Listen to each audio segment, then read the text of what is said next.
Alright, so what you see behind me is known as the bad entrance. This is the entrance with like Lost Knife Road on this side over here, and there's a bunch of there's like a bus terminal over there as well. Because there was always a very heavily trafficked bus terminal behind me, there was always like a huge flow of people around this back entrance, and as teenagers we were told, don't you go by that back entrance, you know, you'll get kidnapped and assaulted. Of course it was all completely ridiculous. I mean, they would say that there would be like drug dealings going on, but yeah, for that reason we always went to the front entrance. But you know, thinking back on it, you realize how silly that is. But anyway, that's the back entrance of Lake Forest. And there used to be a movie theater also, so obviously people just waiting for their movie to start and didn't want to be inside. It makes total sense. So that's the bad entrance. This is one of the upper entrances. These entrances here are fair game. So I'm here at Lake Forest Mall. It's closing this month, but yeah, I'm just gonna go in and really take a walk down memory lane. I haven't been here in a while. Obviously not a lot of people have, so yeah, I'm pretty excited. Let's go inside. All right, upper entrance. Like honestly, even as a child and teenager coming here, I barely ever use this entrance. I highly doubt that Ruby Tuesday has any people inside it. I actually never even ate there. Let's see, is this entrance open? Oh, it's open, okay. Can you still get soda? No, that's turned off. No more soda.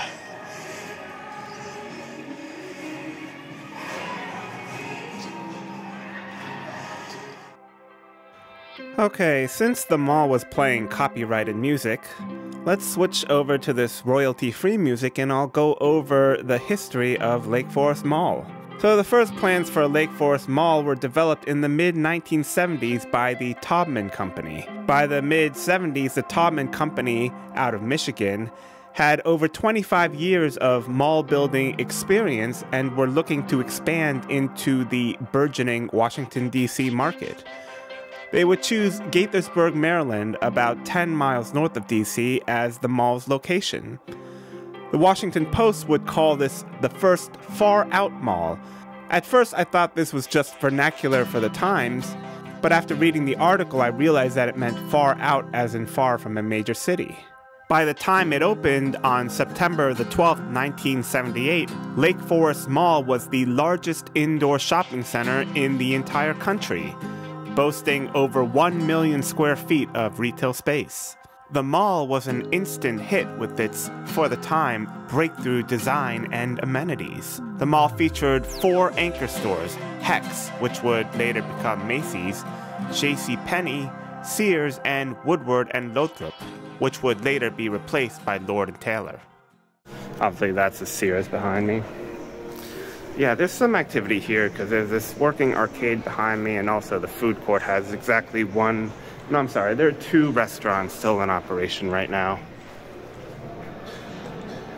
So there is some real shopping going on at the Macy's. So I'm going to try to check out the Macy's and see what's happening there. There's like a couple working vending machines and like, yeah, a couple gift stores. None of the kiosks are in operation anymore. I found a store that's open, home decor and more. That is open. Let's see, what else do we have? Rainbow is open. Okay. Clearance, you don't say.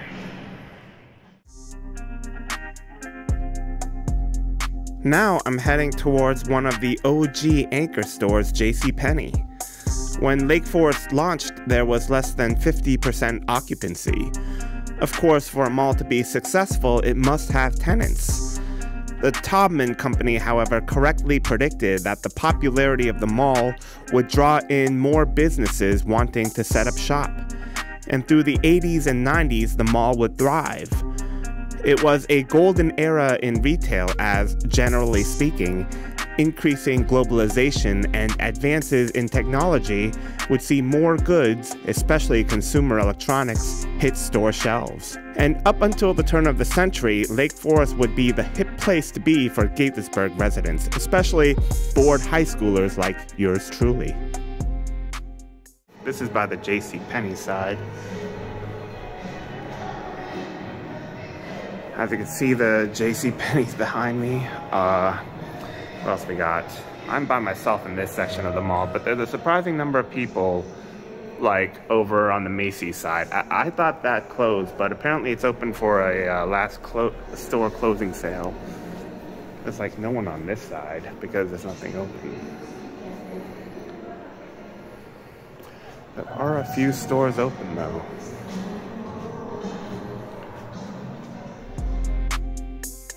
By 1998, the Taubman Company must have felt the tides turning when they sold the mall to the General Motors Pension Trust, a fitting transaction for two Michigan-based businesses. The mall's first notable loss and sign of decline, in my opinion, was early in the year 2000, when the Cineplex Odeon movie theater would close. It was a 5-screen theater. By the year 2000, however, the theater was no longer competitive with newer cinemas that had opened in the area, most with more than triple the number of screens. This one maybe was a Suncoast. It certainly got that Suncoast vibe.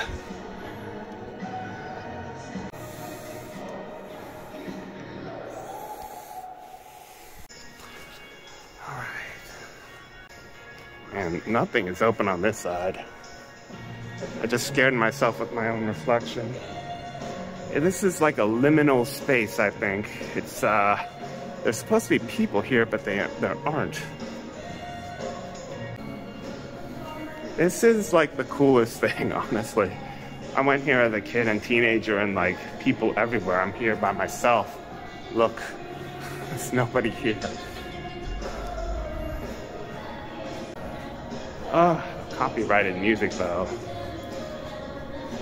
Is this open? Oh no, car and RV rentals. I thought that. Nothing on this side. Walking on the second floor gives a better sense of why this mall had to close. Besides Macy's, I found only one other business operating. The loss in tenants for Lake Forest was gradual over the past couple decades. By 2003, the mall's ownership would change once more to a property group, and it would change hands several more times between other investor groups, each with their own ideas on how to turn the struggling business around.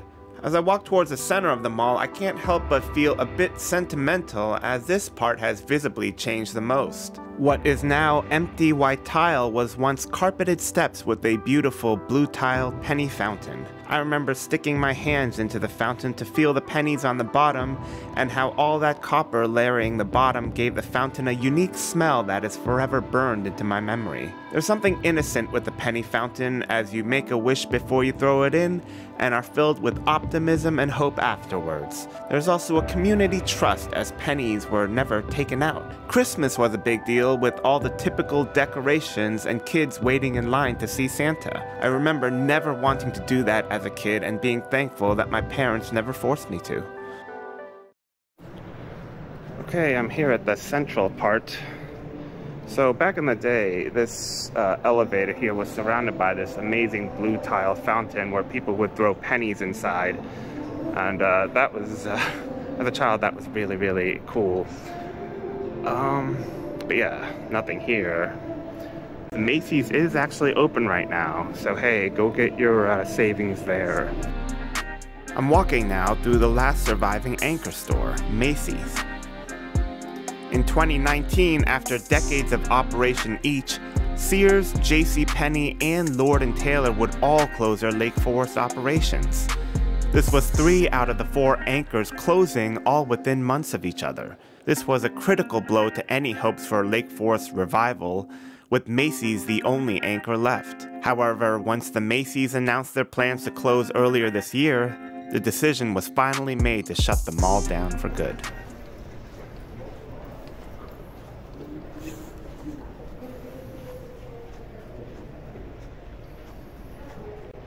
To think this was once filled with overpriced suits.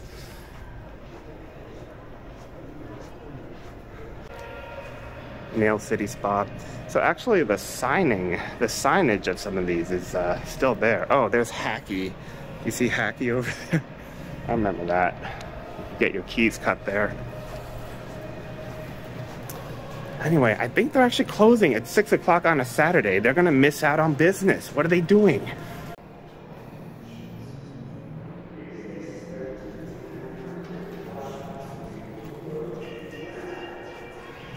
Gotta get out of here.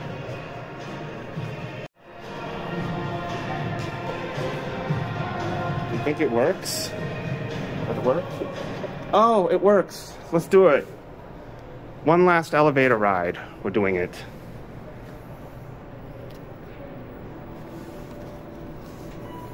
Yes, it's opening.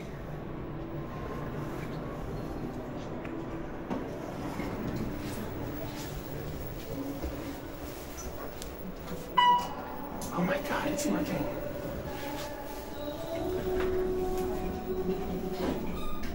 One last elevator ride. Oh, I wish I had a 40 to like pour down, but oh my God. Memories, nostalgia. Everything's closing this month. Hey, the Wii U eShop is closing. What's that about? So these couches would be where you would go when your mom was like taking too freaking long at the hex, you know?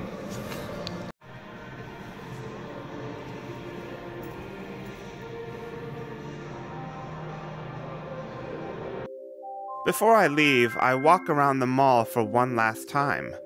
In this often forgotten corner stood what was once Lord & Taylor.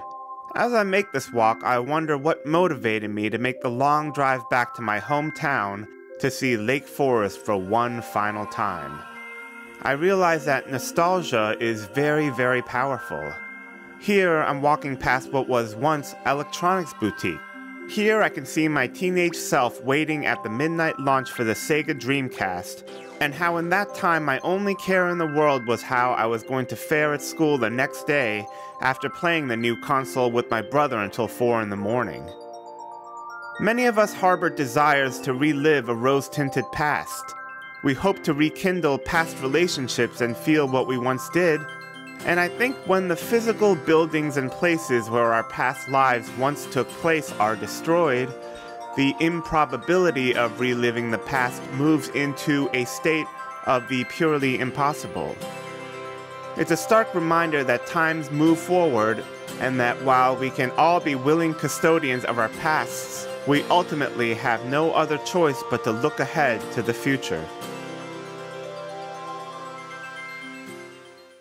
As a final aside, one thing I think is really funny is that one of the last remaining businesses here, this what once was a restaurant, is now being used as a tax prep business. So like they have people in there like at the bar getting their taxes done. You know, it's just interesting to see. But I am leaving now. R.I.P. Lake Forest. You're a good mall, I have to say.